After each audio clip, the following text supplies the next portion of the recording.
Lo primero es seguir estas etapas, primero, escoger un grupo élite en sus compañías, gente que conozca de lo estratégico, de lo táctico, de lo operacional, el que sepa hacia dónde va la compañía en más profundidad, pero también el que sabe hacer, el que sabe el detalle de la operación y cómo recuperarla y la dificultad o la facilidad que hay en esa recuperación. Crear ese grupito rápidamente, un grupo elite, sacarlo de línea, no mucho tiempo, tal vez mes y medio, hacer un diagnóstico pequeño de cómo están, qué tienen en los componentes de continuidad de negocio, como gestión, o sea, si tienen plan de protección civil, si pues claro tienen los planes de retorno, los planes de bioseguridad, si tienen plan de manejo de crisis, si tienen el mismo plan de continuidad de negocio, si tienen el plan de recuperación de los aplicativos de tecnología, etcétera. Darse una idea muy rápida en un taller tal vez de 2 horas, por mucho.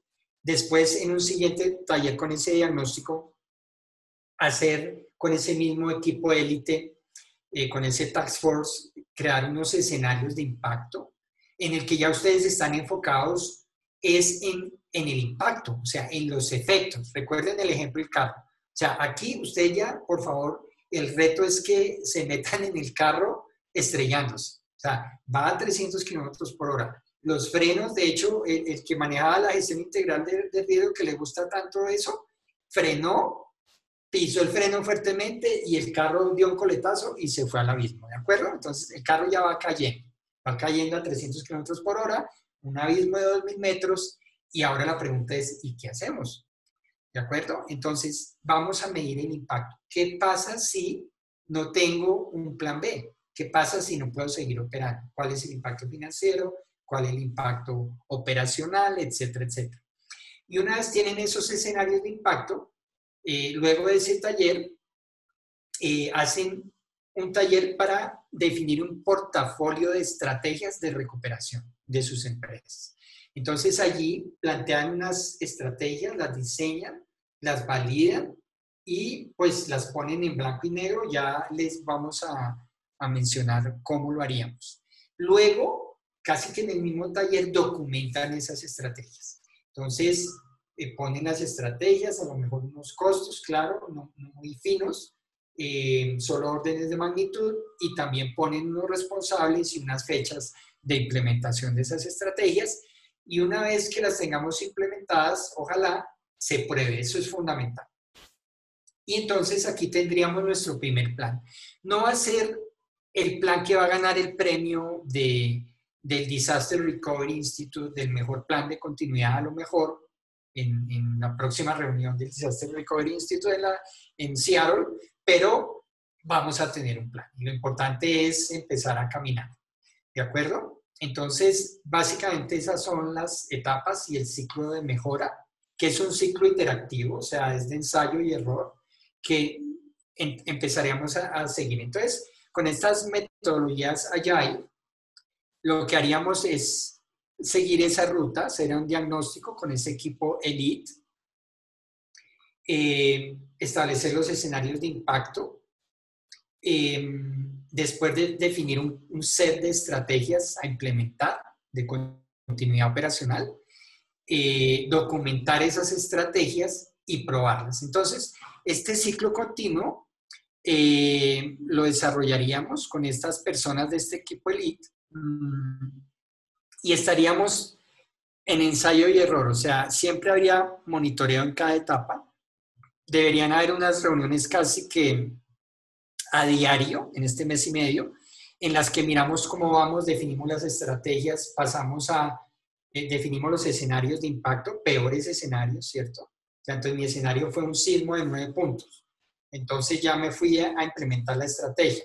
Mi empresa es una empresa que distribuye pinturas automotrices, que tiene 7 locales con mezcladores, con almacenes, con coloristas que miden la pintura, etc. Pero ya me fui a implementar la estrategia y nos dimos cuenta que no los convencí del escenario. O sea, que no les hizo match, no les hizo sentido el escenario. Entonces, a lo mejor nos tenemos que devolver rápidamente en cuestión de días y mirar de nuevo los escenarios, ensayo y error. Entonces repensamos, recalibramos los escenarios y ahí sí abordamos de nuevo el taller para definir las estrategias. Seguimos monitoreando, proponemos las estrategias, las costeamos, hacemos una DOFA con ventajas y desventajas. Vemos que la estrategia es muy costosa porque no, alguien dijo que conocía más el detalle y dijo, no, usted está loco, ya si es un sismo y se afectan todas las 7 instalaciones, el plan es muy caro, definamos un escenario más creíble de acuerdo a nuestro entorno de riesgo, nos podemos devolver, ¿de acuerdo? Volver otra vez a definir escenarios. Y vamos ensayo y error, superando cada etapa, pero cada etapa debe ser un taller que no máximo debe durar 3 horas. Claro, incluso ya documentamos esas estrategias, como les decía, y en algún punto hacemos una simulación de que en verdad ocurrió el sismo y que estamos trabajando con nuestro plan, con nuestra estrategia de continuidad de la operación para ciertos clientes, ciertas referencias de producto. Hacen ese análisis de impacto de negocio o Business Impact Analysis. Hacen una calificación de alta vista, o sea, 40.000 pies de altura, móntense en un avión si pudieran ahorita a 40.000 pies de altura y piensen de la operación de sus negocios, qué es lo realmente importante, cuál de los negocios que tienen, cuáles son realmente los clientes más importantes. Eso lo pueden hacer básicamente tomando sus estados financieros, su último informe de gestión, mirando de dónde vienen sus ventas, ¿de acuerdo? Eso suele estar en los estados financieros. ¿De dónde viene su ingreso operacional? Miren las notas, el detalle de sus estados financieros. Y después miren qué productos generan ese ingreso operacional o esas ventas o ese EBITDA. Y después revisen quiénes son las personas, los procesos primero, que conectan claramente con generar ese ingreso operacional. ¿De acuerdo? O sea, aquí se trata es de encontrar a las personas que generan el ingreso, por ejemplo. Las que toman la foto del ingreso, la parte financiera, algunos procesos de soporte, pueden esperar. ¿De acuerdo? Lo importante ahorita es generar caja, generar ingreso, proteger nuestra reputación rápidamente. Entonces, hacen como ese análisis estratégico muy de alta vista de qué es lo que realmente es importante para ustedes a nivel de negocios, a nivel de los productos que producen, de las referencias, valga la redundancia, y de los procesos que se requieren para producir esos productos y qué clientes son los prioritarios. Entonces, una vez que ya se enfocan en eso, entonces deciden, ya, es este negocio de salud, por ejemplo, el que les mostraba allí. Entonces ya definieron que el negocio crítico, teniendo 6 negocios, es el negocio de salud, más en el contexto de una pandemia. Entonces, y lo definen porque, claro, hay que ingresar a los pacientes, para eso se necesita una base de datos con las historias clínicas, se necesita obviamente atenderlos, es la vida humana la que está en juego, es su reputación también finalmente la que está en juego, incluso más allá a veces que los temas financieros. Entonces, ya definen qué es ese negocio, ya ahí sí se van a mirar como en un análisis detallado de cuántas personas se requieren, qué sistema de información, cuál va a ser la forma de operar y cuáles los clientes más importantes para ustedes o clientes Pareto y cuáles los servicios más importantes para prestar en ese momento. Entonces, el resultado final de este taller va a ser una lista que digamos que la que nos tranquiliza, porque esa lista es la que Dios nos lo, pues cuando ocurra, si llegara a materializarse un nuevo evento, en ese orden ustedes empezarían a recuperar su empresa, en ese orden de procesos, etcétera, en esa secuencia de recuperación. Y eso lo hacen midiendo el impacto, cuál es el impacto financiero en términos de pérdidas de ventas, de vida, la variable que a ustedes les parezca más cómoda de manejar, más simple de manejar, mirar cuál sería el impacto de reputación, si podrían, por ejemplo, eh, pues hacerles una nota en un periódico, en un noticiero de que ustedes no se están portando bien en plena pandemia, que no cumplen los protocolos, etcétera, o que cualquier cosa, que no tienen los mecanismos de bioseguridad, que está poniendo en riesgo a las personas, etcétera, etcétera. Entonces, mirar cómo sería el tema reputacional. Y un tema reputacional puede llegar hasta que el gobierno tome control de mi negocio. La interdependencia, qué tanto el proceso que para afecta otros procesos de mi empresa. Y claro, por ejemplo, tecnología suele ser un proceso muy interdependiente porque si para el aplicativo, para a todo el mundo en la empresa, ¿de acuerdo? Para facturación, para toma de pedidos, para inventarios, etcétera. Entonces, es como una afectación transversal, un impacto transversal. Entonces, al final, tenemos la secuencia de recuperación de nuestra empresa. ¿Cómo lo hacemos? Es muy rápido, o sea, toman los negocios y entonces yo tengo un negocio de salud, tengo un negocio de comercialización de medicamentos, tengo un negocio tengo una universidad, tengo teatros, tengo clubes vacacionales con piscinas, con juegos para los niños, tengo muchos negocios. Entonces ustedes, pensando en el que el carro se está estrellando, o sea, ya lograron con toda la información de riesgos, del entorno de riesgos de su empresa, convencer al grupo que están entrevistando de que eso ocurrió, que un sismo de 9 puntos o que un nuevo rebrote, Dios no lo quiera, de la pandemia y que volvemos a entrar a un trabajo de home office, etcétera. Ojalá eso no sea así.